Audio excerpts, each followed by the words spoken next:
The Aeneid is an epic poem written by the Roman poet Virgil between 29 and 19 BCE.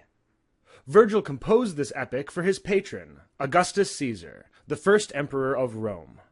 Augustus wanted the Romans to have an epic of their own, a story that would be to Rome what the Iliad and Odyssey were to Greece. He wanted to give the Romans a glorious and ancient history, full of Roman virtue, and foreshadowing Rome's future glory. Yet Augustus's motives were not simply nationalistic. While Virgil was writing his epic, Augustus was in the process of replacing the ancient Roman Republic with a new sort of government, the Principate, in which Augustus controlled all aspects of the empire. A lot of people were unhappy about this change of events. The Republic was an ancient and revered institution. Augustus needed a way to make himself and his new government even more ancient, even more revered. This was the task Augustus set before Virgil. "Write me a Roman epic, glorifying the Roman people and Roman virtue. Oh, and be sure to work me, my lineage, and my agenda into it." So Virgil set about weaving the Romans and Augustus into the mythical world of Greek epic. The result was the Aeneid. In the Aeneid, Virgil tells the story of Aeneas, a Trojan hero from Homer's Iliad. Aeneas is the son of the goddess Venus, and the distant ancestor of Augustus's family, the Julians. Virgil's tale recounts Aeneas's quest to establish a new city for the Trojan people.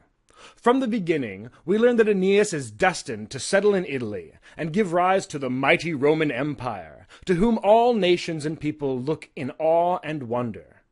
"This is the will of Jupiter, king of the gods, and it is immutable." Though men or gods might struggle against this fate, they can only delay the inevitable. Thus, from the beginning, Virgil establishes Augustus's family as the founders of Rome.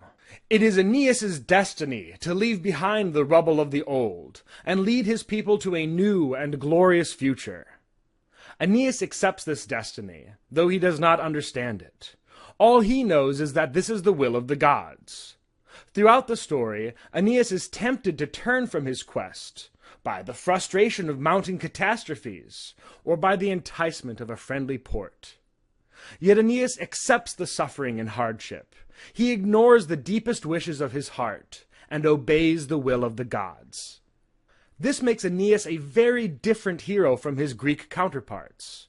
Achilles is so selfish that he lets his comrades die as he sulks about a slight to his pride. And Odysseus left Troy with scores of Greeks under his command. By the time he got to Ithaca, he was the only one left alive. Aeneas is a different sort of hero altogether. Where Odysseus is selfish, Aeneas is selfless. Where Achilles struggles against his fate, Aeneas accepts his destiny. Yet not all the characters in the Aeneid are so stalwart and fatalistic as Aeneas. Several important characters spend the story fighting tooth and nail against the will of Jupiter. The foremost of these is Jupiter's wife, Juno. Juno has it out for Aeneas and his Trojans. Juno lost a sort of goddess beauty contest to Venus, Aeneas's mother. This divine beauty pageant indirectly led to the Trojan War. Yet even with Troy sacked, Juno is still not satisfied with her revenge. Moreover, Juno is aware of Jupiter's plans for Aeneas and the Romans. She knows that Rome will grow into a mighty empire and destroy Carthage someday, and Juno is a big fan of Carthage. For these reasons, Juno is determined to keep Aeneas from his destiny. So when Aeneas and his small treat of Trojan refugees approach Italy, Juno persuades Aeolus, the god of the winds, to drive Aeneas away from his goal. Aeolus complies, and a mighty storm scatters the Trojans. Aeneas and his few remaining ships are driven south, where they wreck off the coast of Libya. Coming to the shore, they see a grand new city going up on the coast, its walls just rising from their foundations. Aeneas, the father of Rome, has found himself wrecked on the coast of Rome's greatest rival, Carthage. There they meet the queen of Carthage, the widow Dido. Dido welcomes Aeneas, the Trojan hero whose exploits are known and renowned in her city. Dido is curious why the Trojans are still wandering so many years after the fall of Troy. So Aeneas tells her the story of their adventures. He begins by recapping the fall of Troy from the Trojan perspective. This account seems mainly concerned with explaining why the Trojans were stupid enough to roll a giant wooden horse full of Greek soldiers into their city. The trick was, apparently, a conspiracy of gods and men. The Greeks left a single man behind, Cimon. Cimon told the Trojans that the Greeks had angered the goddess Minerva by defiling one of her temples. The wooden horse was their way of getting back in the goddess's good favor. The Greeks wanted the Trojans to burn the horse to the ground, because then Minerva would shift her anger to the Trojans. What the Greeks didn't want was for the Trojans to bring the horse into the city. If they did that, Minerva would shift her favor to the Trojans, and the Trojans would conquer the Greeks in turn. This reverse psychology did not fool the Trojan high priest, Laocoon, who said, "What? Are you stupid? That thing is full of soldiers," and hurled a spear at the horse. Minerva, however, had never been angry at the Greeks. She was their ally in their trick. Minerva sent a pair of serpents who devoured Laocoon and his children, before slithering to rest beneath the shrine of Minerva. This was enough evidence for the Trojans, who obediently dragged the horse into their town. As Laocoon had predicted, the horse was, indeed, full of murderous Greeks, who waited until nightfall to kill off the guards and throw open the gates to the forces amassed outside. Realizing his city was lost, Aeneas struggled to save as many people as he could. Though he was able to save his father Anchises and many of his countrymen, Aeneas lost his wife in the chaos and bloodshed. With no time to even mourn their dead, Aeneas and his countrymen fled to sea. After a brief stopover in Thrace, where they heard of the treachery of the Thracian king, thereby justifying Rome's later conquest of Thrace, Aeneas and his people made it to the island of Delos. There, Apollo, the god of prophecy, told Aeneas that he must settle in the land of his forefathers. Anchises, Aeneas's father, interpreted this as a command to settle on the island of Crete, whence the Trojans traced their heritage. Yet when the Trojans settled on Crete, they were struck by plague. Aeneas's ancestral gods visited him in a dream to tell him that his true homeland was Italy. It turns out that the valiant Trojans were actually Italians. This concept probably surprised the Romans of Virgil's age as much as it did Aeneas. Yet, with his mission clear at last, Aeneas left Crete for Italy. Along his path, he encountered many of the same horrors as Odysseus: the Sirens, Scylla and Charybdis, and the Cyclops. In this section, we see a clear comparison between the Greek hero Odysseus and the Roman hero Aeneas. Where Odysseus sacrificed his men to sail through the twin dangers Scylla and Charybdis, Aeneas was unwilling to make this sacrifice, and wisely sailed around. Where Odysseus left men behind to be eaten by Cyclopses, Aeneas rescued those men and took them with him. As Aeneas finishes his tale, Dido is moved by Aeneas's story. Dido is impressed by Aeneas's bravery and piety. Dido is stricken by Aeneas's beauty. In short, Dido is head over heels in love with Aeneas.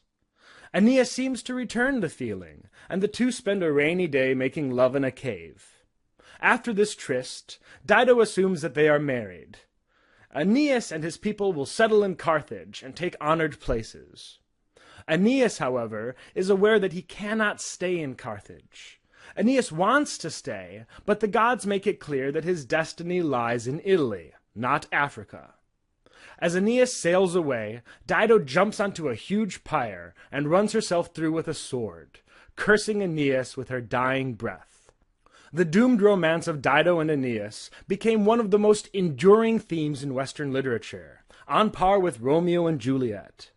With this tale, Virgil was attempting to explain Rome's strange relationship with Carthage. When Rome was small and powerless, it received significant aid from the Carthaginians.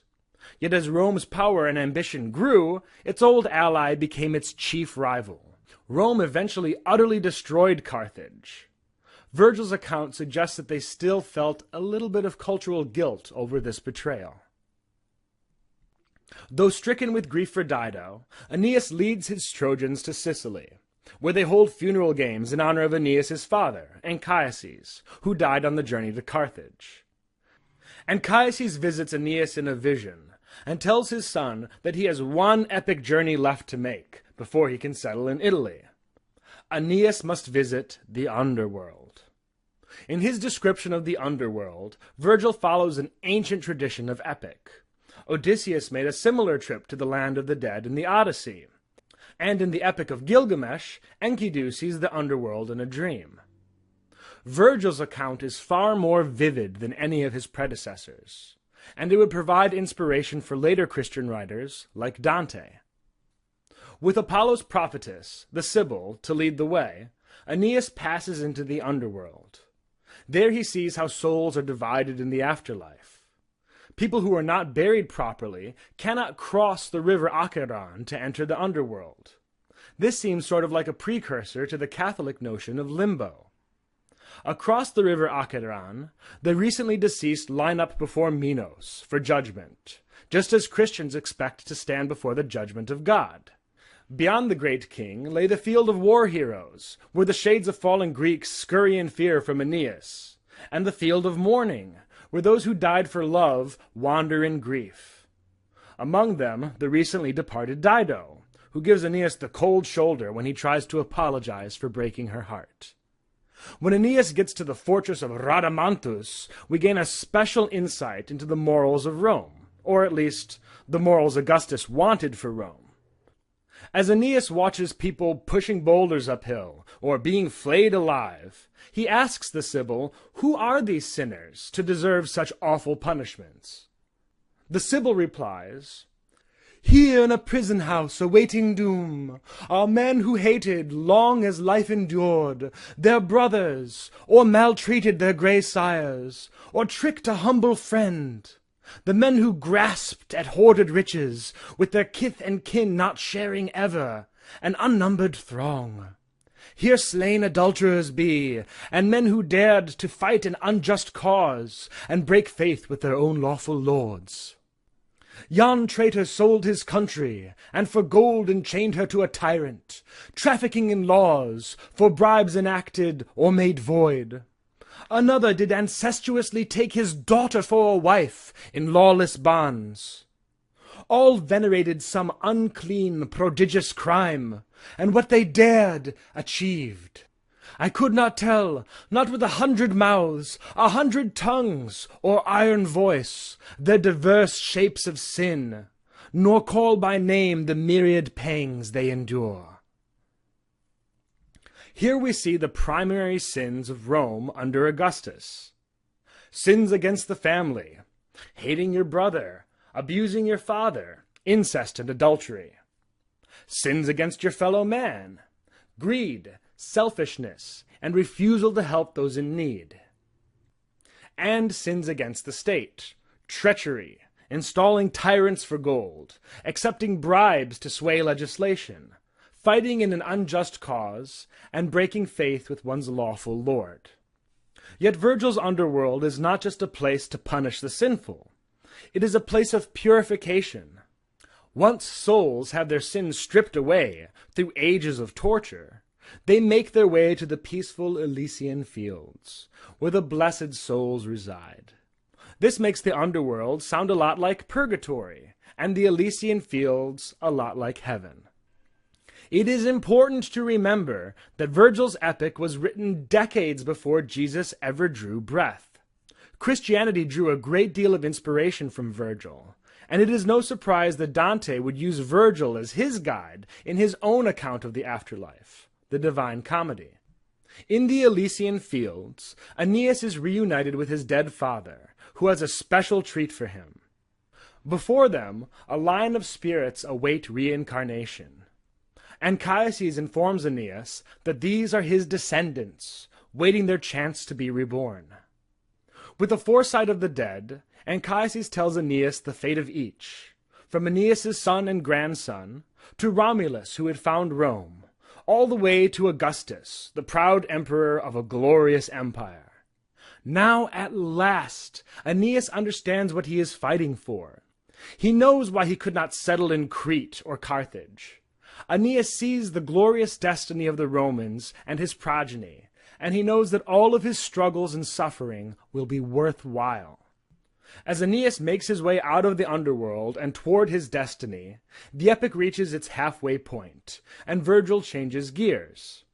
If the first half of the Aeneid was meant to be a Roman Odyssey, with travels and adventures, the second half of the epic was meant to be a Roman Iliad, with warfare and bloodshed. Once Aeneas arrives in Italy, Latinus, the king of the Latins, offers Aeneas his daughter, Lavinia, in marriage. Unfortunately, Princess Lavinia is betrothed to a Latin warlord named Turnus. In the end, like Paris, Aeneas has stolen the princess. However, unlike Paris, Aeneas isn't just some pretty boy with a roving eye. Aeneas is a hero with a destiny.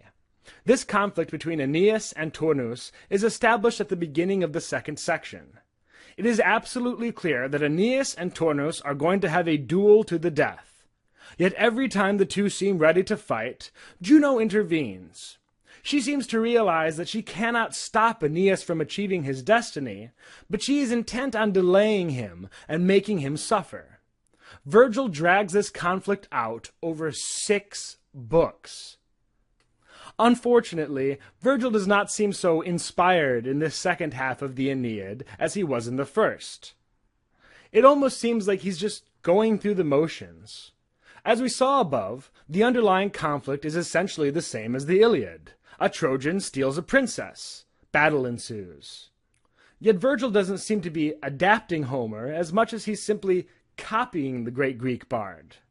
Just like in the Iliad, the tide of the battle sweeps back and forth as various heroes take the field. Just as Achilles' companion Patroclus fought valiantly and died, leading Achilles on a killing spree, Aeneas' companion Pallas fought valiantly and died, leading Aeneas to a killing spree. Aeneas' mother, Venus, provides her son with a divinely crafted shield, worked with intricate detail, just like Achilles' mother Thetis did in the Iliad. And, just as the Iliad ends with the death of the enemy, Hector, the Aeneid ends with the death of the enemy, Turnus. Though Virgil ended the Aeneid rather lamely, he had achieved the goals set before him by his patron, Augustus. Virgil had created an epic for the Roman people, a story so like the Iliad and Odyssey that entire sections might as well be quoted, at least in the second half. Yet Virgil also showed some remarkable creativity. He turned some of these Greek heroes on their heads, to contrast the Roman virtues of Aeneas to the Greek virtues of Odysseus and Achilles. He offered the most vivid glimpse of the afterlife ever offered by a poet. And, most importantly to his patron, Virgil deftly wove Augustus's family and agenda into his story, granting Augustus's new regime the legitimacy of the ancients and the reverence of myth.